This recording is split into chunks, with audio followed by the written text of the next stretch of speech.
Cost हमारी है 100, तो हमें क्या होगा प्रॉफिट 120 माइनस 100, प्रॉफिट हमारा हो जाएगा 20। यानी कि इसकी डेफिनेशन क्या होगी, positive difference between revenue and cost.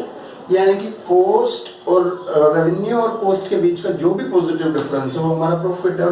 समझो अगर बाई चांस यही चीज हमारी 75 रुपीज में बिक जाती तो क्या होता भाई, तो हमारा हो जाता लॉस। यानी कि 75 माइनस 100, यानी कि हम -25 अर्न करते हैं, which is loss. Negative difference between revenue and cost is loss. तो आइए इसके बाद एक कॉन्सेप्ट समझते हैं हम लोग, विच इज डेप्रिसिएशन। बहुत आसान और बहुत अच्छा टॉपिक है ये। डेप्रिसिएशन का मतलब होता है हिंदी में समझे तो मूल्यह्रास। जो भी चीज़ है उसकी वैल्यू में कितनी कमी आ जाती है, जो भी फिक्स एसेट है उसकी वैल्यू में कितनी कमी आ जाएगी, उसको बोला जाएगा डेप्रिसिएशन। किन किन रीजन से वो डेप्रिसिएशन लगेगा, किन किन रीजन से वो कॉस्ट हमारी कम होगी, आइए वो समझते हैं। पहले इसकी definition,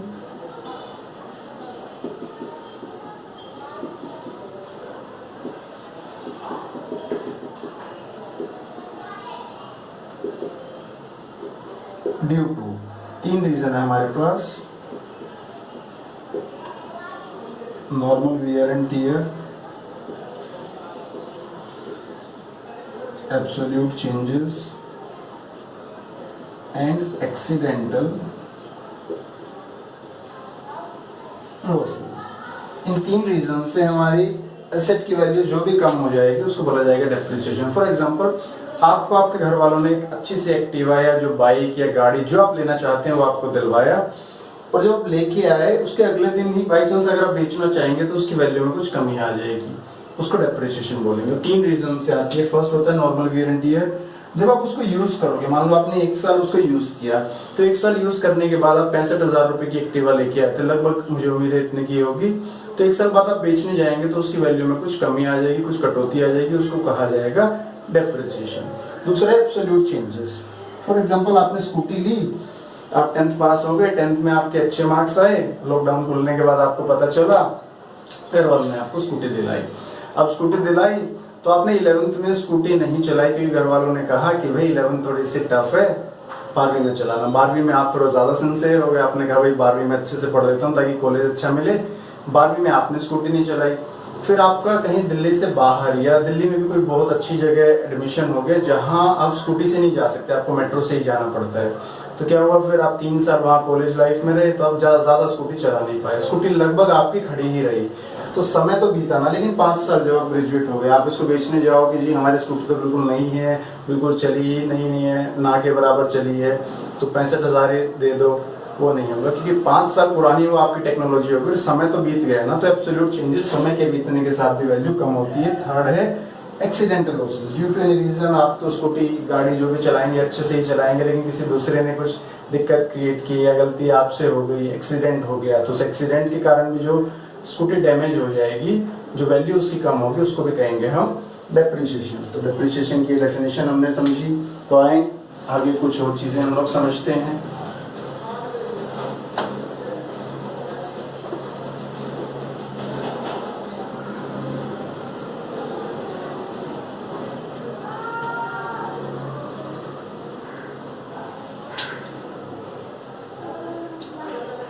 bad debts,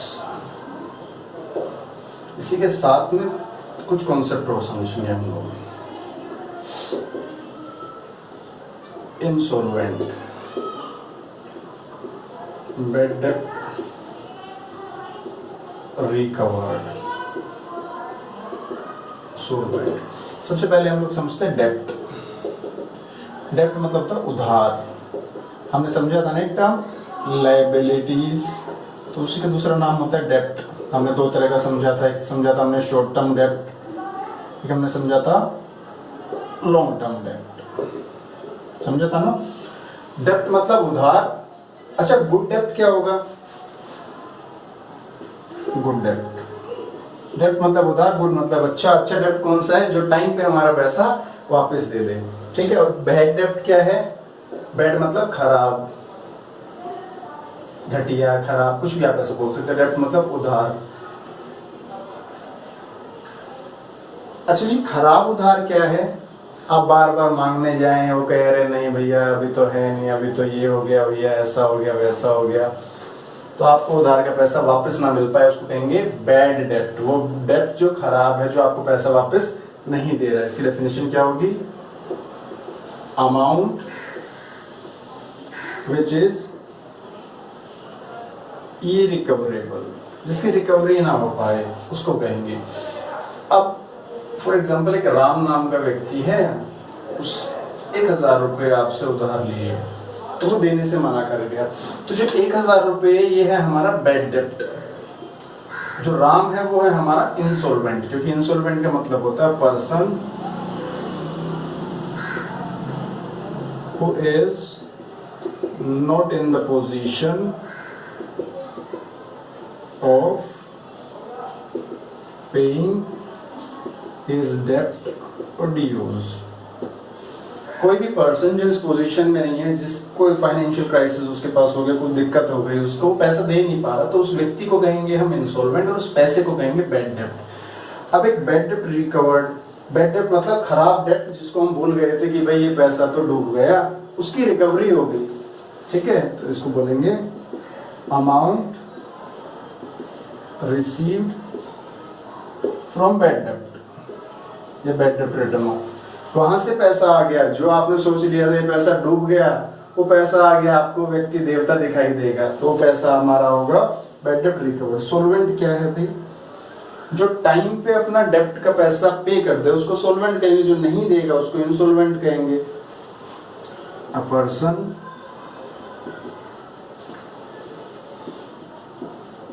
who pay his dues or debt on time,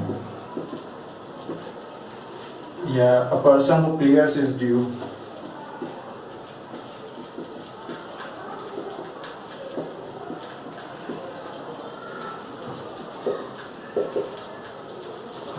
जो अपनी ड्यूज को क्लियर कर दे उसको बोलेंगे हम सोल्वेंट। तो आइए इसी के कुछ और कॉन्सेप्ट को हम समझते, कुछ और टॉपिक्स को, टर्म्स को हम लोग समझते हैं। मुझे उम्मीद है आप लोगों को ये टॉपिक समझ आ रहे होंगे और आप लोगों को अच्छा लग रहा होगा। फिर भी आप लोगों को कुछ डाउट है तो आप प्लीज़ कमेंट करके लिख सकते हैं, मैं उन डाउट्स को कोशिश करूंगा जल्दी से जल्दी क्लियर करने की।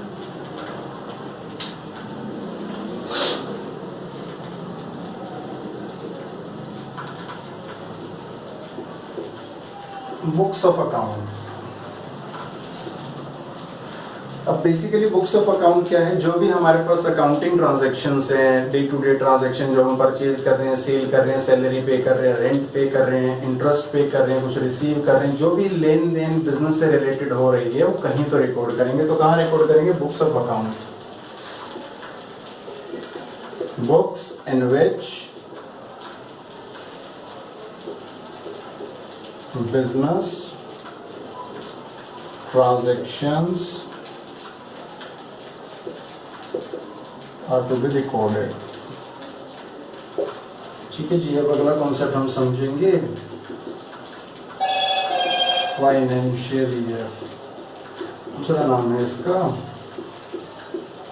Accounting year. ये क्या होता है? हम अकाउंट्स को ना कुछ हिस्सों में डिवाइड कर देते हैं कि भाई एक साल का आप लोग अकाउंट का अपना लिखा पढ़त जो चिट्ठा है वो हमें बताओ, कितना आपका खर्चा हुआ, कितनी आपकी इनकम हुई, उसी बेसिस पे आप लोगों को टैक्स देना पड़ेगा, उसी बेसिस पे फर्म की फाइनेंशियल पोजीशन पता चलेगी, उसी बेसिस पे हमें पता चलेगा हमें एम्प्लॉइज की सैलरी कितनी बढ़ानी है। Financial year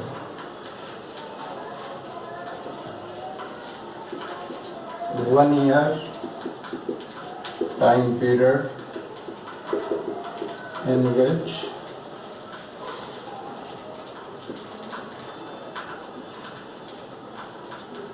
all accounting entries have to be recorded। जो स्टार्ट कब होता है? ये स्टार्ट होता है 1 अप्रैल को और एंड कब होगा? 31 मार्च ऑफ नेक्स्ट ईयर, या 1 जनवरी को स्टार्ट होगा और एंड कब होगा? 31 दिसंबर को। और जब ऐसा होगा तो उसको बोला जाएगा बेसिकली कैलेंडर ईयर। क्यों? क्योंकि कैलेंडर 1 जनवरी को शुरू होता है अकॉर्डिंग टू इंग्लिश कैलेंडर, हम उसी को यूज करते हैं, तो उसको कैलेंडर ईयर भी बोला जाएगा। तो आइए अगला कॉन्सेप्ट हम लोग समझते हैं।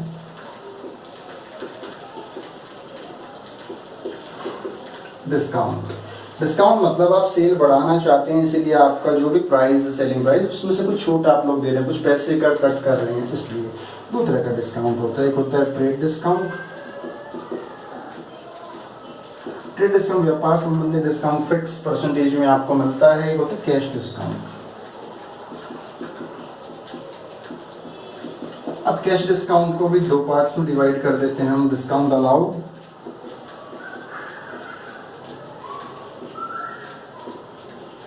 और discount received.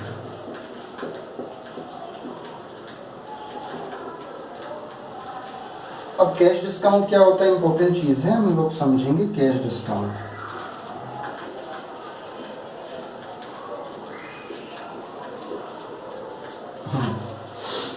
Discount avail at the time of cash receipt और कैश पेमेंट, उसको बोलेंगे कैश डिस्काउंट। तो डिस्काउंट अलाउड कब होगा? एट द टाइम ऑफ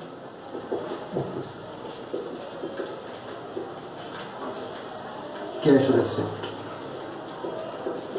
तो डिस्काउंट रिसीव्ड कब होगा? हम कब डिस्काउंट लेंगे? जब हमें पेमेंट करना होगा।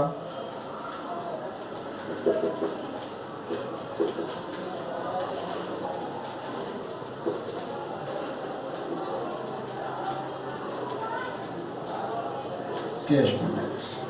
तो उम्मीद है आप लोगों को डिस्काउंट का कॉन्सेप्ट समझ आया होगा। जब हम क्वेश्चंस करेंगे तो इसको और अच्छे से समझेंगे। तो आइए अगर कुछ कॉन्सेप्ट्स को समझते हैं।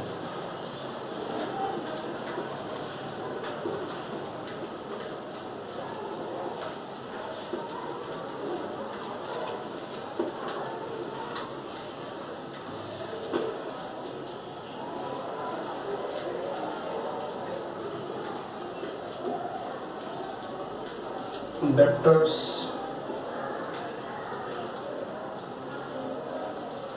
क्रेडिटर्स। डेप्टर्स क्या होता है? डेप्टर्स, हमने किसी को उधार दिया, वो हमारे लिए क्या हो गया? डेप्टर, यानी हमारी एसेट का पार्ट है। हमने जिसे उधार दिया उसको डेप्टर बोलेंगे, और जिसने हमें उधार दिया, थोड़ा फर्क हो गया। हमने जिसे उधार दिया वो हमारे लिए डेटर है, हमारे लिए फायदा होने वाला है नियर फ्यूचर, तो हमारा एक पार्ट है एसेट्स का। और जिसने हमें उधार दिया हमें नुकसान होने वाला है, अभी तो बेनिफिट है, हमें इन फ्यूचर में उसको पेमेंट करना पड़ेगा, तो हमारे वी आर लायबल टू पे क्रेडिटर इन नियर फ्यूचर, हमें इन फ्यूचर में क्रेडिटर को पे करना है। अगला कॉन्सेप्ट हमारा है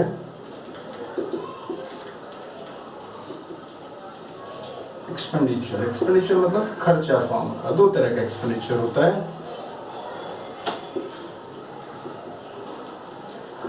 रेवेन्यू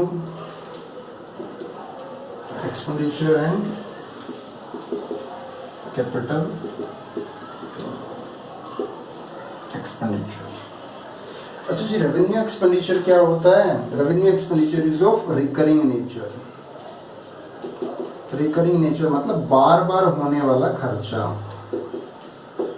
बार बार, रिकरिंग का मतलब तो बार बार, ये होता है नॉन रिकरिंग नेचर।